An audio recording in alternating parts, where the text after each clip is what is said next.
Почитувани присутни, веќе неколку пати ги повторувам овие работи со кантонизацијата, двојазичноста, федерализацијата, иако Заев секојдневно почна да ретерира, да кажува дека не кажал тоа што го кажал, дека јас сум ги измислил сите работи, сите знаеме кој што кажуваше.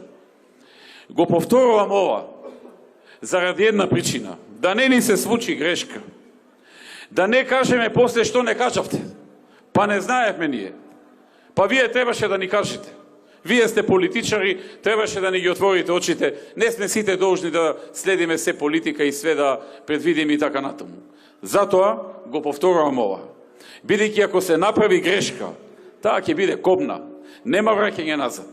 Кога нешто ќе се направи од ваков карактер, ќе се сгреши и ќе се отиде во еден правец. Нема поправање. Нема каење. Нема што не ми кажа, што не ме подсети, што не ми рече. Сега ви кажуваме, да си знаете. Ова важи и за вас тука и за сите по медиуми што не следат или преку интернет.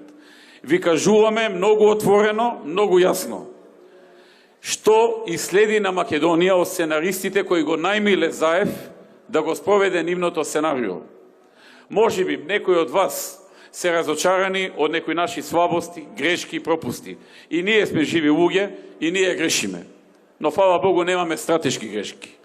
Ке се трудиме да ги поправиме, да бидеме подобри, да бидеме уште поуспешни, да имаме помалку грешки и помалку слабости. Но ова е крупна работа. Ова не е работа за некоја мала грешка, па ајде ке гласам за ова, па што сака нека биде. Ова е работа. Се работи за Македонија. Внимавајте, се работи за Македонија, се работи за иднината на нашата држава, на нашата заедничка татковина. Немојте после некој да рече што не ни кажа. Бидејќи појасно од ова, не знам како да ви кажам.